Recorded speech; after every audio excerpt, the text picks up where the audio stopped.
Hi, I'm Diana Giselle Yanez, host of Highly Sensitive Money. I'm a money coach, certified financial planner, and a highly sensitive person who brings money and social justice together. If you're someone who feels deeply, can endlessly think through how one decision affects everything else, or has ever struggled with all the things that traditional financial thinking leaves out, you're in the right place. In this show, I chat with highly sensitive people on how they handle their money, and with money experts on how they cultivate social justice in their work. Questions?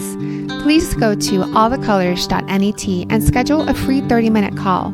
And I'm happy to share resources on investment management, money coaching, workshops, or anything else money and social justice related. Join us in this episode as we explore money and sensitivity while honoring that all of our well-being is interconnected. Today's conversation is with Val Nelson, a career and business coach whose work is rooted in helping introverts and sensitive souls create work that truly fits, emotionally, energetically, and financially. We explore how honoring your energy isn't just a nice to have, it's essential. Val shares her personal journey through burnout, discovering her sensitivity, and eventually building a business that supports both her nervous system and her values around social justice.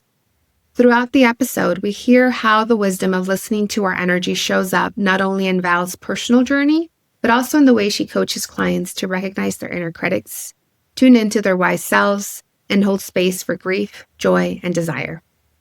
Whether you're at the edge of a career pivot or simply wondering how to make your work feel more true, this episode invites you to slow down, pay attention, and trust that your own clarity will come, quietly yet powerfully. It's a deeply affirming conversation for anyone wondering if ease, purpose, and sustainability can coexist in their career. Val shows us that yes, it truly is possible. Welcome, Val. I'm so excited to have you here on Highly Sensitive Money. We had a meeting a couple of months back just to learn more about each other's work since we're both members of the sensitive empowerment community. And I was really excited to when you agreed to be a guest. Thank you so much for being here.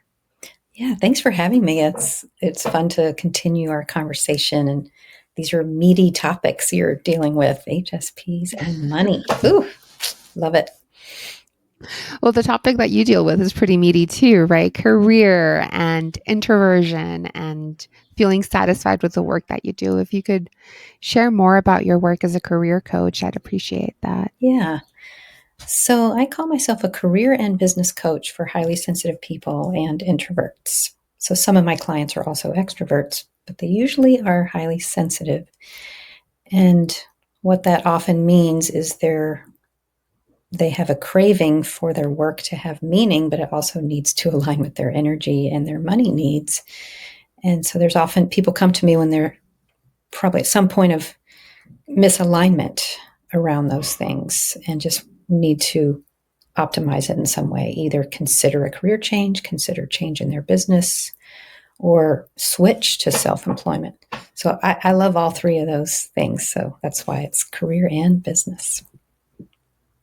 And what was the path for you to get to this? As you know, as highly sensitives, we love context. So I'd love to hear some context around how did you get here and how did you know it was the right place? How did you create it? Honestly, it's a hard question because for me, it was a very circuitous path. I tried many different things to try to find that alignment. And so it was at midlife that I realized I started to find that alignment, and I got some coaching myself to kind of help me figure things out. So I've been doing this work for 15 years, actually. And all along the way, I refine it to make sure it fits my energy now. And is this still the most meaningful? And could I be making more money with less effort also to make it more sustainable for me? So how I got here was, do you want me to go all the way back? Where should we go? Well, right. What feels most supportive? How far back do you want to go? Let's see, career-wise. So in college, I knew I wanted something meaningful. The messages I got from childhood were, go for money, don't be poor. That was kind of the only value around what to do with work. And so I must have somehow, some part of me rebelled against that, apparently. And I think I think at the time I thought, and I think a lot of people still think, that you have to choose between meaning and money, or making a difference and money. And that's a sort of a classic question that people come to me with, is how do we balance that out? Or how do I choose between them, or something? So there's a lot of confusion. So for me, I decided I was going down the meaning, fulfillment, making a difference path, and ended up starting out in health education. I was drawn to some sort of teaching, and that was very fulfilling but very draining.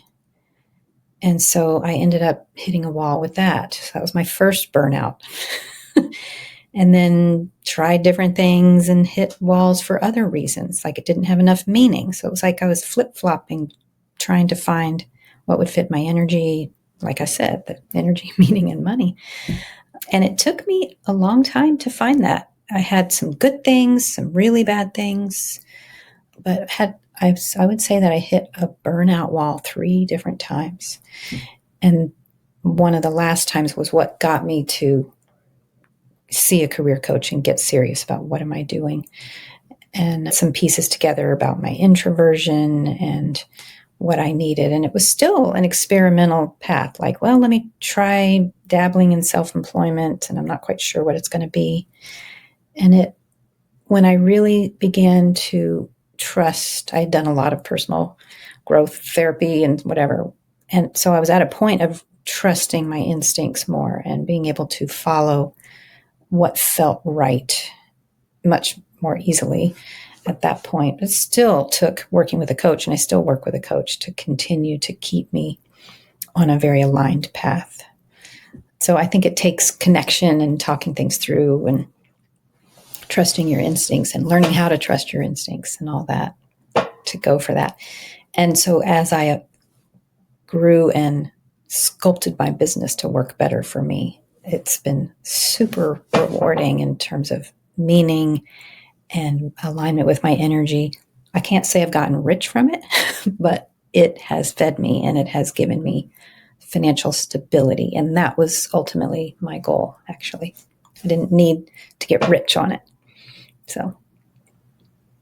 And that's beautiful. I love the phrase that you keep coming back to: energy, meaning, and money. Yeah. And I relate in my career trajectory of getting to where I'm at too. And I think for me, what was hard was when I needed meaning. And it was so easy for me to be like, why do you need meaning? Just go volunteer. Like, nobody needs meaning. A lot of people do it. They think it has to be an after work thing. Mm-hmm. If they address it at all. Yeah. How did you find out that you were highly sensitive, or what was that like to become highly sensitive? So this was probably 20 years ago that I started to find out about sensory processing sensitivity, which at the time I only heard it as sensory processing disorder. It was a diagnosis that my nephew got. And so I started studying it, and I went, that's me. And it started to help explain things. And I actually went and saw someone who knew about it, and she helped me clarify, yes, that was true for me, and that there were things to help me manage the challenges of it. But because it was called a disorder, I was confused, and it wasn't. And I began to learn more and read more and did some things to help take care of my body, but I still thought it was just mainly a challenge thing. It took me a while. It was a big relief at the time, big relief that I wasn't alone, that this was a thing, that I wasn't just super picky and needy or whatever. Like, it took away the negative labels, but I still thought of it as a challenge thing that I just had to like tell people, like, oh, I'm sorry, I kind of need this so that I don't get, overstimulated. No. So I felt bad a lot about it. But more and more I started to see, actually, this is helping me. This is helping me hear my instincts, helping me read people. And the more I went towards work that aligned with me, the more I saw the joy and experienced the joy of working with clients and being able to read and be with them and empathize. And it just became more and more clear how powerful it is as a trait and as a talent, as a set of talents that I just, I need to, like, as with any trait, we have to mitigate the challenges and, lean into the positives. And so it's been a long journey. It's been a 20-year journey of continuing to learn and notice and amplify the positive, and working for myself has made it possible for me to eliminate a lot of the challenges. I control my own work environment. I make sure my office has what I need, and I work the hours that work for me. I take ample breaks between clients. I do lots of things to make it work for me. And it's made such a huge difference. I can have, so much more of a positive work experience than I ever had before. So a lot of highly sensitive people are drawn to self-employment for that reason. We kind of need to be in control of our environment. And one of the things that I've been learning for myself is like my energy flows. Before I really before I was just kind of overriding my own needs, but I didn't realize I needed as many breaks as I do. Yeah. And I'm sure you remember I had that. I posted a comment that I was very close to burnout in January, February of this year at the Sensitive Empowerment Community. And I was just so touched by everyone's responses and everyone's support. That, like, again, it goes back to one thing you've been saying, is how helpful it is to have a coach to help you with like processing all of this and thinking through this. Yes, I agree. And I'm so grateful that I have a coach who's also highly sensitive and gets it. And she asks me good questions, to help make sure that I'm choosing things that are not just about making money, but that are about what I truly want and what truly aligns for me. And that's what I feel like I get to help my clients with too. Can you talk about some of the benefits of sensitivity? Because it's so easy to like look at the challenges, but what are some of the benefits that you've experienced for yourself in your past 20 years of looking into this trait? Well, as I was starting to talk about, it just makes my work that I've chosen so easy because I can, for instance, offer a free initial call for people who want to explore coaching with me, either individual or group coaching. And as I'm meeting with them, it's so easy for me to understand what's going on pretty quickly. And they don't always understand what's going on. So they're kind of talking around it or describing it in a way that, they're having trouble finding words, but I can understand pretty quickly. I can hear what's beneath things, and I can sense. And of course, having done this a long time, I see patterns, so I can reflect back to them in a way that words just come to me. I'll say, they'll talk for 15 minutes trying to say, does that make sense? And, and I'll reflect back, are you saying X, Y, and Z? Oh my God, yes. So that's sort of a typical first call. And it just feels good. It feels good to be able to really feel into someone's experience, and it's intimate, it's beautiful, and it feels like I'm helping in a way that just comes naturally to me. So that's one of the, and then that happens in the sessions too. And over time, I also lead small groups, and I can read the room really easily and kind of help make sure everyone's included, and lead in a way that is calming. I think I naturally bring a calm energy, and I lead a mindful grounding to start.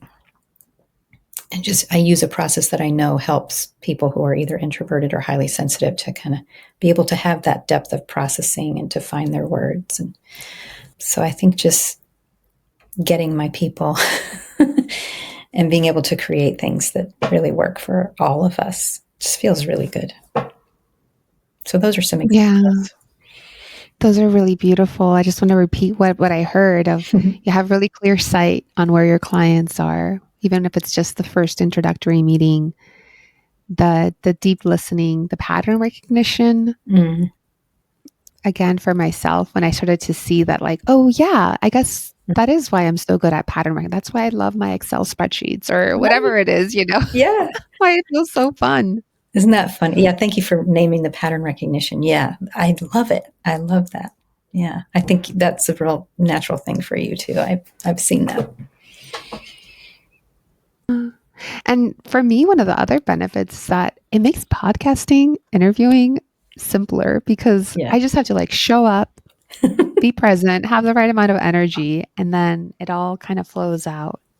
Exactly. Yeah. I don't have a podcast of my own, but being interviewed on podcasts is one of my easy zones for that reason as well. It's just, we're just together, and I'm good at making connections. I mean, I don't know how to phrase it. I'm good at just being with and being comfortable with what comes. And now that wasn't always the case. I was a super, super shy kid. I could barely get words out of my mouth. I was so, I don't know. I think it was fear based. Sometimes even surprises me now. Like, wow, words just flow from me now. It's so different. Even though that's been true for most of my adult life, it's still that old story of words don't come easily. But I think what happened was my high sensitivity made it easy for me to connect with people. And once I began to allow the words to come out, things worked. So that's been a nice journey. And that must be such a gift for your introverted clients specifically to get to work with you as someone who's got a pretty high level of extroversion. You are. Yeah. Yeah, I do. Yeah, I think so. A lot of my introverted clients get pretty nervous about the words and being visible and being on video and things like that because they're worried the words won't come, or because it's not because introverts aren't good at words. They can be gorgeous communicators and connectors, and they like people usually. So there's a lot of misunderstanding about that. But it's that depth of processing which they have in common with highly sensitive people. They like to think before speaking. So I leave a lot of spaciousness in what I do. And I tell people in that first call and in the groups too, like, there's room to think. You don't have to answer my questions immediately. Take your time. So, and people just feel at ease. What's funny is a lot of my introverted clients, they're like, oh, I'd much rather do one-to-one versus a group experience kind of thing. But I'll sort of encourage them, try it. It's different than any group you've been in. You might feel it's different. And they're like, oh my God, that was so much better. I like it. It's like I get to be connected to people without the weight of, negative energy and the group experience that they've been used to. So I really love that too. I'm really curious. Do you have any resources on like how to create a group experience that really is welcoming to introverts? That is a good question. I think I've started an article about it, which I should finish, making introvert-friendly meetings or group experiences. And I've often thought about leading a workshop about how to lead groups too. So it's something close to my heart. So I'm glad you're asking. I'll give one of the tips is if instead of just popcorn style sharing, if you just create an order of sharing, like we're going to go in alphabetical order, or here's the order, then people know that their turn is coming and they can relax. And that's helpful for anybody. People can be a little more mindful. It just, adds calm. And also adding breathing room between each thing. So for instance, I'll have a prompt for the next round of sharing. And before we don't just jump right into share, I'll give them the prompt and we'll pause for a minute or two for people to think about what they want to share, maybe even make notes, and then we'll start the round. So it's basically spaciousness and planfulness, structure. Lack of structure just isn't really good for anybody. Extroverts are more comfortable with it, but it actually doesn't make for as good a conversation for anybody without some calm energy and some spaciousness. Those are really, really great. Yeah, those are really great. The spaciousness within the structure. Yeah, because I guess sometimes it can feel like structure can create confinement because we're like, oh, we know where we're going. But it creates ease of like, okay, then I can just focus on the journey as opposed to where I'm going. Like, yeah, I love that. Yeah, it's similar to how a lot of introverts will say they hate networking events because usually those are completely unstructured and you're supposed to go around and kind of to talk to strangers. I don't go to unstructured things usually. It's just like, what is that? You just end up getting cornered by some salesperson. So if it's like a workshop and you're getting to know people in a meaningful way. So introverts and highly sensitive people have a high need for meaning in their connections. So extroverts want that too, but they're can be just as happy with all kinds of conversations, so they might forget to go for meaning. Whereas a highly sensitive extrovert,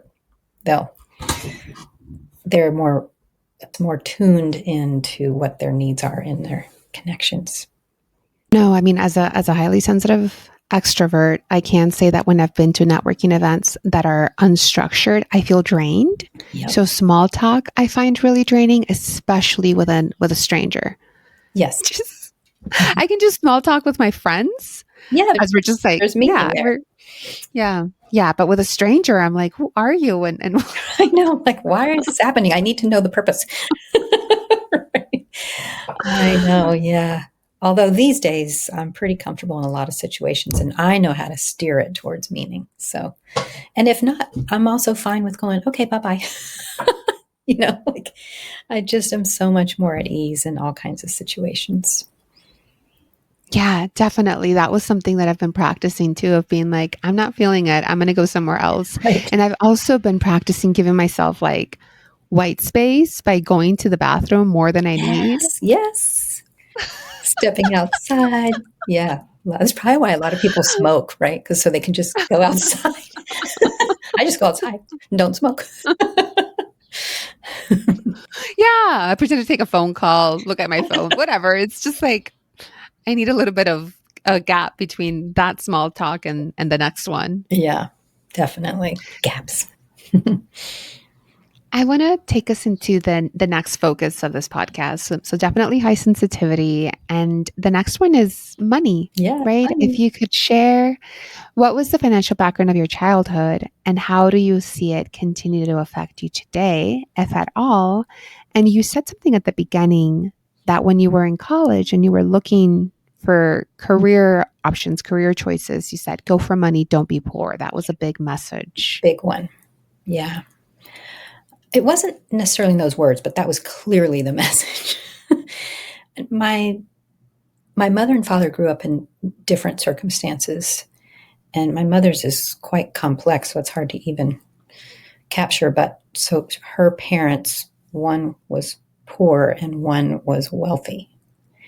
And so the wealthy one got disowned when they got married. So she grew up poor, but identified more like kind of longing to be more the wealthy part of the family. So it was a lot of weird messages for her, I think, that got carried to me. And then my father grew up in more working class and then moving towards more middle class, whatever, in sales, like he and his father, I think, were both in sales. And so neither of them had a lot growing up. And so there was a lot of like tension around must not be poor. They both got the must not be poor. And so I definitely got that. And so what that created was a focus on make decisions based on money, the end.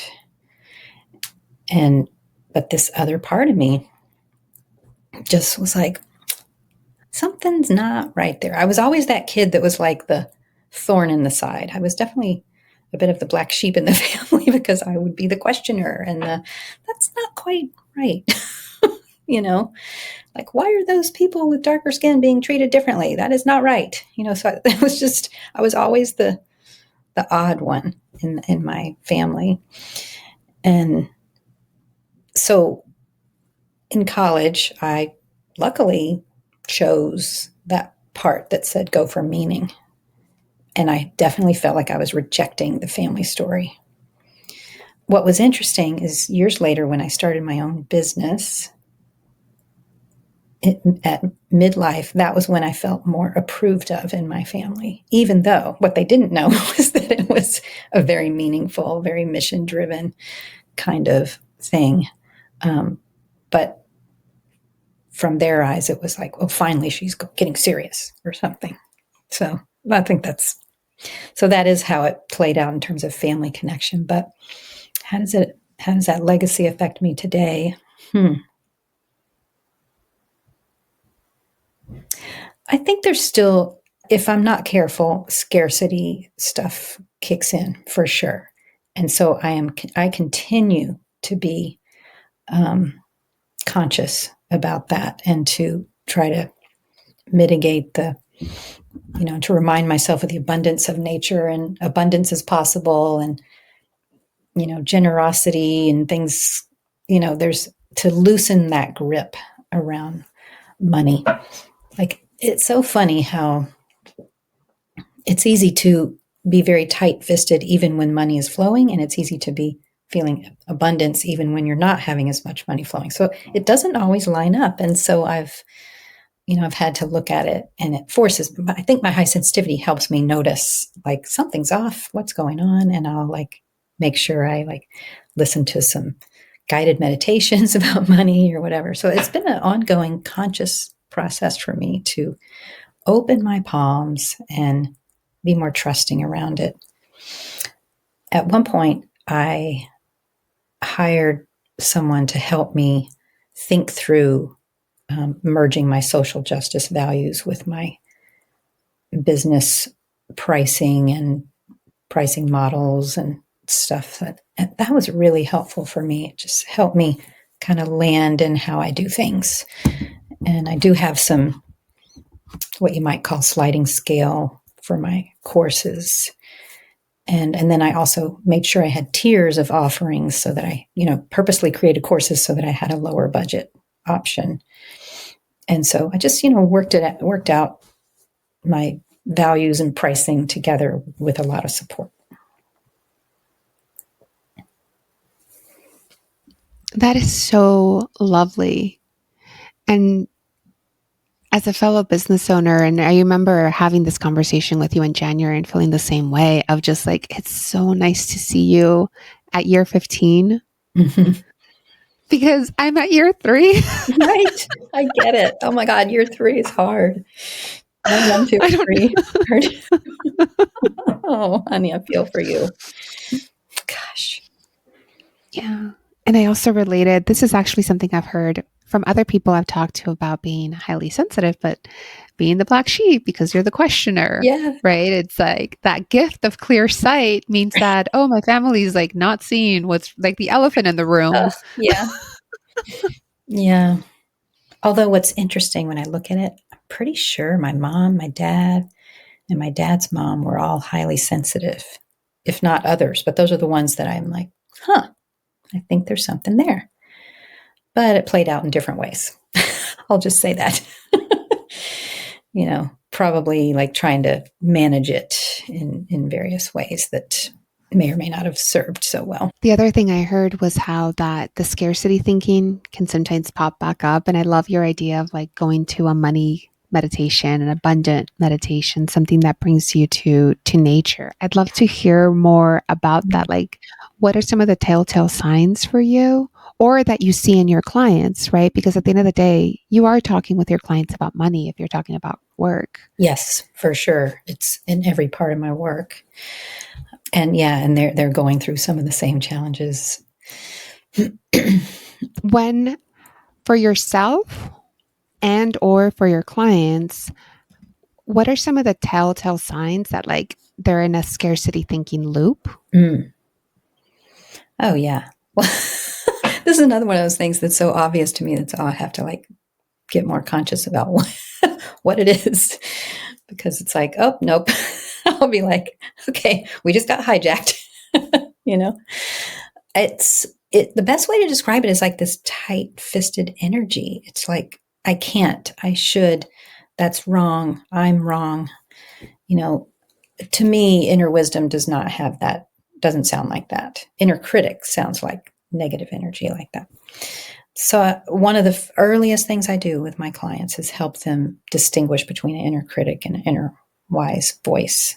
And there's a whole process we go through that's pretty fun, actually. And it's like, sort of disempowers the inner critic, and it, increases the energy of that inner wisdom, intuition, wise self.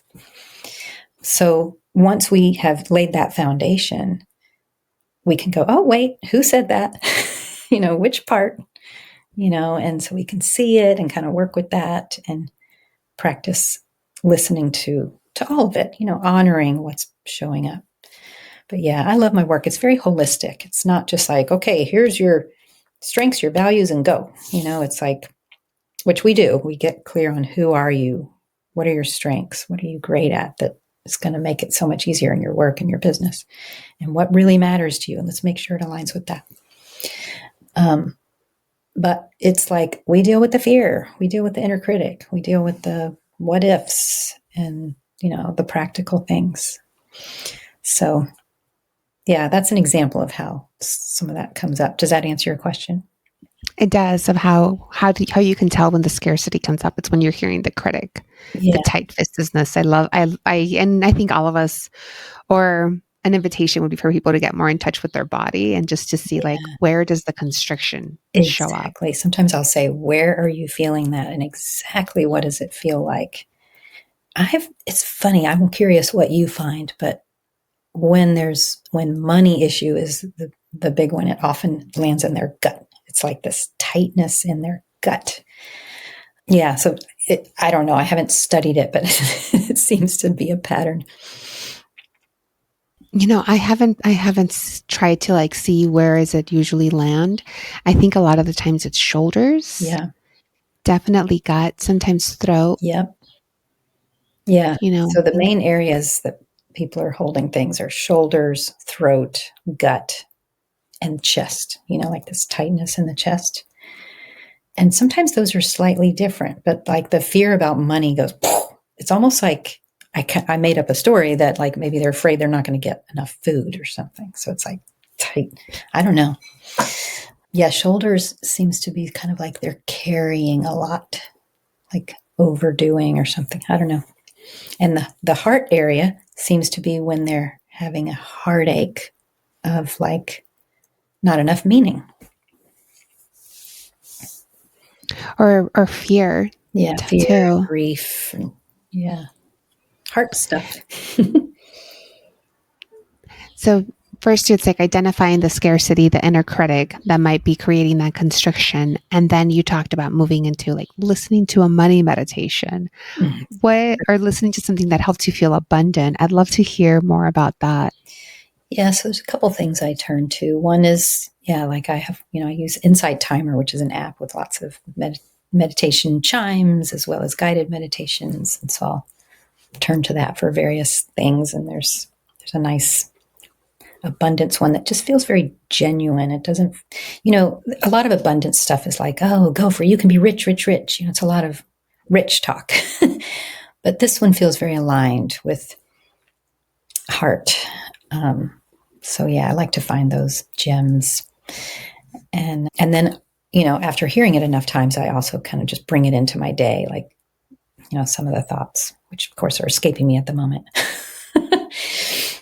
And then nature is a big one.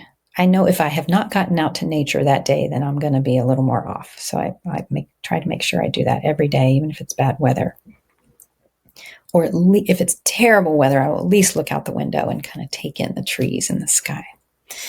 But I try to get out, and I'm really lucky that we prioritized moving to a place where we are right next to a forest so that I can just be surrounded by trees and the trails in the forest, and so I can get out really easily. And sometimes it's, I love that you have tree metaphors for your money archetypes, and that I think that's why I was like, oh my gosh, you gotta write something for my blog, which you did, and I'm so glad about that, because I love trees and I love turning to the trees for wisdom. And right now where I live, spring is just beginning. The snow has melted and the buds on the trees are happening and little tiny things are peeking up from the ground and little tiny flowers. And that's one of those obvious times where it's easy to go, oh yeah, even with every winter, we still get to spring. And nature knows about abundance. I mean, what's about to happen here is like fireworks. And it's such a good reminder of abundance is natural. And the amount of leaves that they're going to create in the next month is mind blowing. And it's so natural. We can't stop it, hopefully. We've tried to mess with nature, but it keeps persevering so far. So, yeah, turning to nature and really tuning into that abundance feeling there is really helpful for me. That's so beautiful. That idea, or like that sense, that knowing, like there's all of these leaves that are coming. It's going to be so abundant. I'm originally from Southern California, where we don't experience really seasons, but I lived in Philadelphia for 3 years, and yeah, it was beautiful to see that. It was surprising. I'd never seen so many bare trees that first winter, and yeah, like it was there was not a palm tree in sight. Like even in the dead of winter, nothing was green. That was a new experience for me. And then spring really, really was like abundance made manifest. I think I want to spend more time on like how impactful it is to be in touch with the seasons for abundance. it's really amazing. We actually have a lot of people where I live, which is in New England, in Massachusetts specifically, and we're known for the four seasons being all four very dramatic. Luckily, winter is not so severe as some other parts of the United States, but so we have four solid seasons, and I didn't realize how much I would enjoy that because I grew up in the South in the United States, and it wasn't so dramatic.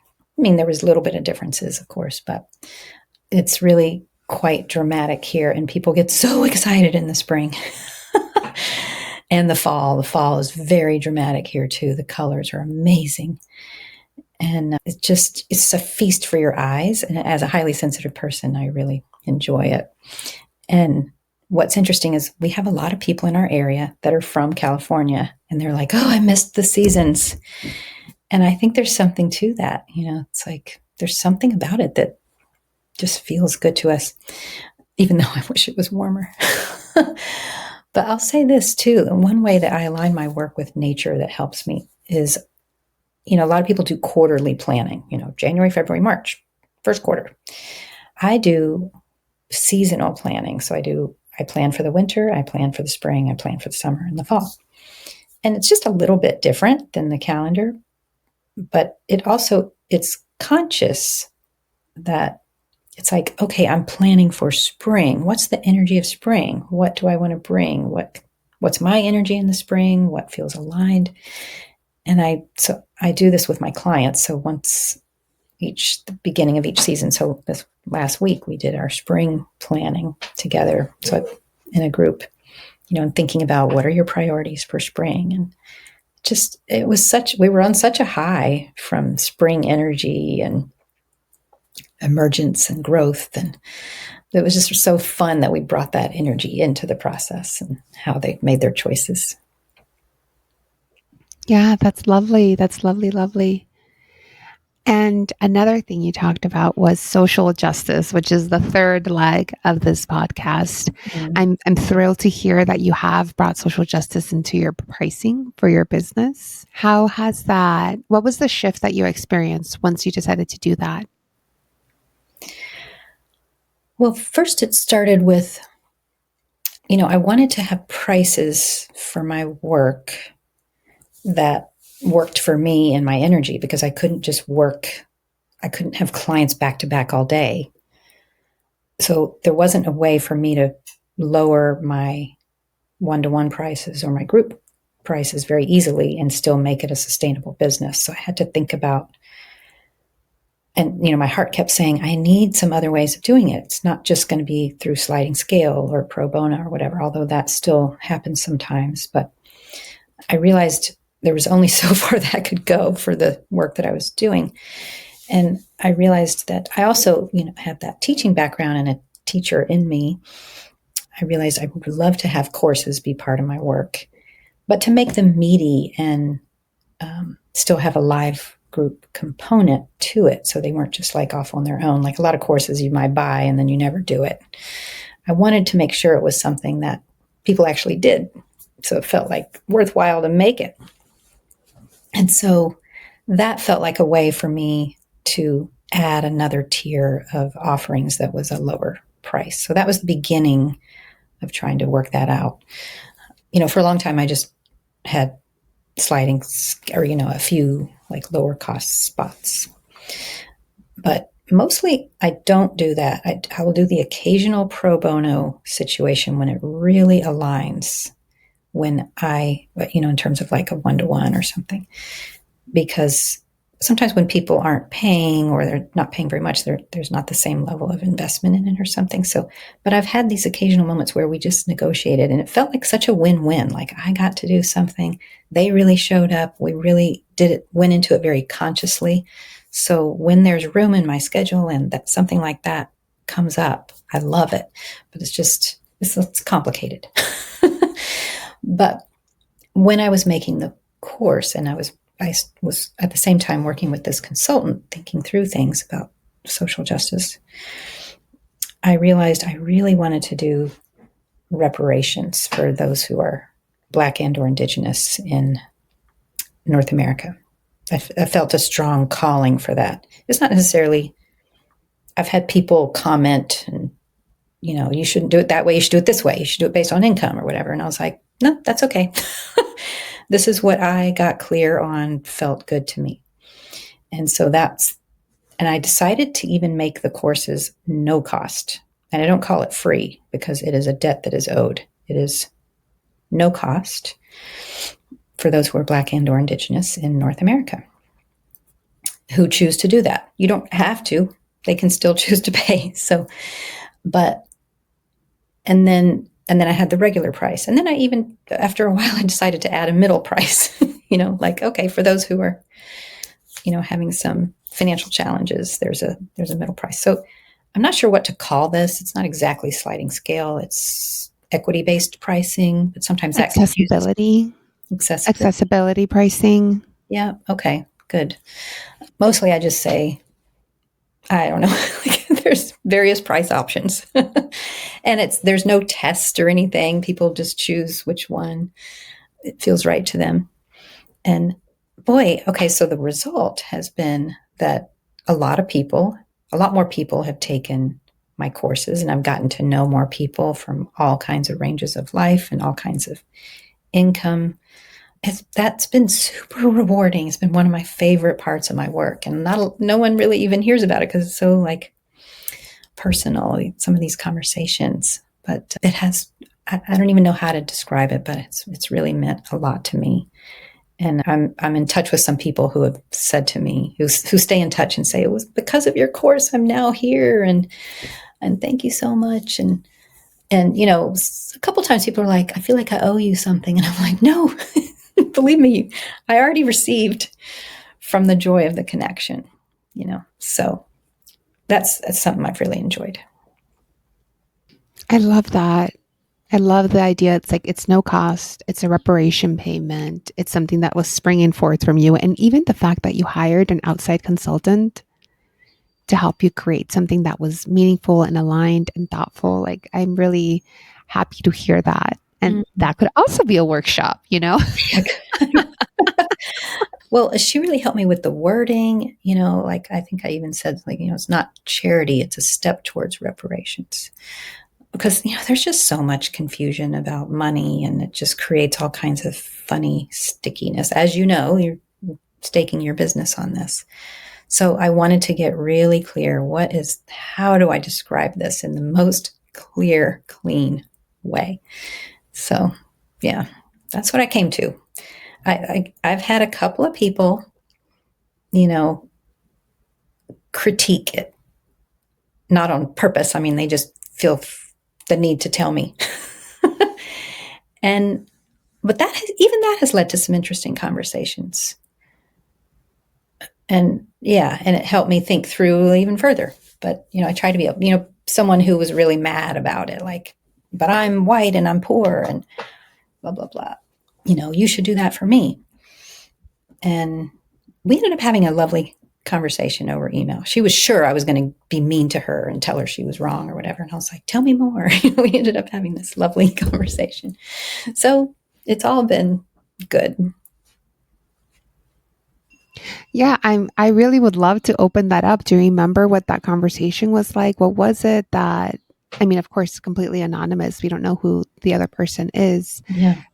but that's very much like where money and social justice often intersect, especially around reparations and racial healing. I'm not sure exactly what you're asking. More about the woman that had a problem with it. Mm-hmm. I think she was in a tough place, financially and really struggling.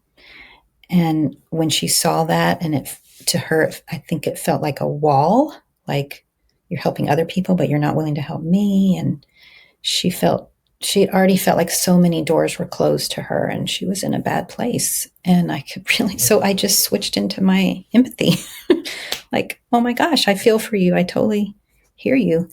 And we actually worked out a situation where she took the course for no cost. And I was glad that she reached out. And she was like, she had written like almost a book telling me how wrong I was for doing what I did. And so I think she was feeling bad that she had done that and was sure that I was just going to argue back. And I just didn't, you know, and I felt good about how it ended up. And she ended up enjoying the course as far as I could tell. So but I don't know where she's at now. Does that answer your Mm-hmm. question? It does. It does. So just what I'm hearing is that they reached out, shared their experience, and were like, I also want access to this. And as you heard all of it, you're like, okay, yes, here. Yeah. And well, what that conversation, that was actually part of the impetus for me to add that middle price. So there was the regular price and the no cost. And so then I added a reduced rate. And a lot of people have done that. And so it's led to more people taking it. I still go back and forth about some of it, not the reparations thing. That has just felt so consistently good. And I wish I could do more. Partly I chose to do it through my courses because I don't have a lot of money. Otherwise, I would try to figure out more ways to do reparations. And I've done other things, but I hear arguments for why sliding scales just create more complications and make people think too hard, and sometimes they go away. And so I've wondered about that, like, and I've seen that happen. I've seen it happen in myself where I'm like, I don't even know what to do with all this, all these options. So I think it's a complicated thing, the whole pricing thing, which is why I go with tiers of services as the base of where to begin. Mm-hmm. On my end, I have one course and it definitely has accessibility pricing, no questions asked. And then for my coaching, I have very limited coaching spots. Mm-hmm. And coaching is actually the way that I get to serve people without wealth. So Mm-hmm. part of the payment for me is getting a wide access of people. And I've decided to make it based on their income. So 2% of gross household income is my coaching price. Again, that's a limited amount of time. It ends up being, if it's 5 coaching clients, it could be like 15 hours a month. And then my investment management clients, they're on a sliding scale too. I charge based on assets under management. So the That's more assets that I'm managing, the more that I charge.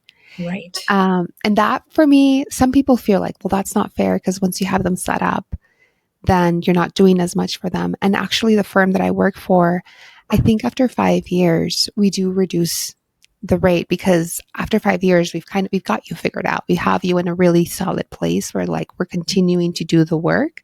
Whereas in the first 5 years, we're really kind of creating the plan.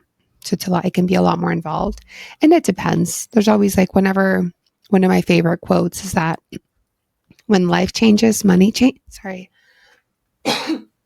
One of my favorite quotes is that when life changes, money changes, and when money changes, life changes. So Yes. it's a Wow. very intimate relationship. The investment management can be a lifetime relationship. Yeah, I imagine. Yeah. Continuing with the social justice, I'm imagining that if a lot of your clients that are coming are highly sensitive and they're looking for meaning, I imagine that social justice is part of the conversations at some level. Am I imagining that correctly? Or what would you share? There was a loud noise, but that's why I jumped. Yes, especially in the last few years as that's become more prominent in the national conversation. It's come up more, and it was funny because it's a funny role as a coach. Like, am I to push people to think about something that they might not be thinking about? Or maybe, or to make sure that this is an open space for talking about complicated things. I do that for sure. But mainly what I do is when I'm first meeting with someone, if they're only interested in money and if they're not interested in having purpose driven or mission driven work, then that's not a client for me. So it's always going to be in there. I just can't do it. I tried in the beginning because I needed money or whatever, and I was just helping. And I would think that they were going there, but there was, I was like, okay. And I learned how to check for that sooner. Like, I can't really do that. I don't want to help with that. This is what I'm about. So it's already there, but a lot of my clients more and more are like, how do I bring my social justice values into my work? So it's not always expressed in that way. That's one way it might come up. Or what do I do now that everything's such a mess? Things like that. So I guess it just really depends on the person, but we're always, we'll look, okay, I love going back to the roots. What are your values? What are your strengths? How can we use those strengths as a way to express your values in a way that you can still have a sustainable work, income? Where is that? And I even help people think through their own like pricing structures and things like that aligns for them. And for highly sensitive people, it at first shows up a lot around pricing and offerings. And what about accessibility? Oh my gosh. And so it starts off as, I can't charge that because. So I'm like, wait, there's more. This is more complex than just lowering your prices. Like we gotta look at many factors. So yeah, I'd have to get into a lot of nitty gritty to go further than that. But No, and that's really helpful. I love that you started off by saying like you want to work with people who are purpose driven. yeah. And that ends up meaning that values, social justice, whether they use those words or not, are included in your conversations. And that's also my experience. Like the marketing for the work that I do so clearly states my values. I mean, this podcast, right? Social justice is one of the three lives. I love it. I love it that it's right out there. Yeah. It makes it easy for me to protect my energy by working with people who are probably more aligned and for them to find the right coach for them. Yeah. Yeah. That's been an essential ingredient for my energy and my happiness. Yeah. Yeah. Well, Val, it's been so lovely to spend this time together. I will link my Val, it's been so lovely to spend this time together. I'm going to link your website. I'm also going to link the article that I wrote for your blog, the one that you mentioned. Definitely. And what's your preferred way of meeting people who are potentially interested in working with you? Probably they should just check things out on my website. I have a quiz on my website that helps them see if coaching with me is a good fit. And it might steer you in different ways, like, well, maybe a course is a better way or something like that. So it gives you various answers. So that's a good place to start after they've, checked out some things. And then from there, we might have a free initial call and just feel it out together. There's never any pressure. That's just not me. We just look for a fit. But also another way is checking out my courses. I have a free tiny class that they can get on my website that helps around some of this, like understanding, aligning your career for your sensitive soul. And then I have courses that build from there, like one about finding your career path, how to find that alignment. And another one for those who are thinking about self-employment, starting to think about that and how might that align for them. So lots of different avenues. Beautiful, beautiful. I love it. And I'm so glad to be part of the sensitive empowerment community with you and for our connection. Great. Thank you so much. Such a pleasure. Val demonstrates how energy, meaning, and money aren't separate things we have to juggle, but deeply interconnected parts of how we move through the world. I felt that truth throughout our time together, that honoring your sensitivity isn't a limitation, it's a compass. And that sustainability means more than just numbers on a spreadsheet. It means rest, spaciousness, alignment. So much of what makes this conversation resonate happens in the space between Val's words. The quiet truth that our careers, businesses, and money stories are deeply emotional. Listening to Val, you begin to understand how intuition, somatic awareness, and seasonal rhythms can be just as valid a compass as any other type of business plan. She reminds us that we're allowed to choose ease, that pacing is not procrastination, that sustainability isn't just about money, it's about our nervous system, our values, and the kind of world we want to help build. Thank you for joining me on Highly Sensitive Money. I'm Diana Giselle Yanez, and I hope this episode helped you see how money and sensitivity can work together while honoring our interconnected well-being. We have the power to create a system where everyone's needs are met because nature is abundant. If you found value in today's conversation, please take a moment to leave a review and share this episode with someone who could benefit. Your support helps this message reach more people navigating their own financial journeys. A thank you goes to Mike Schul for the music and Juan Antonio Nunez for producing.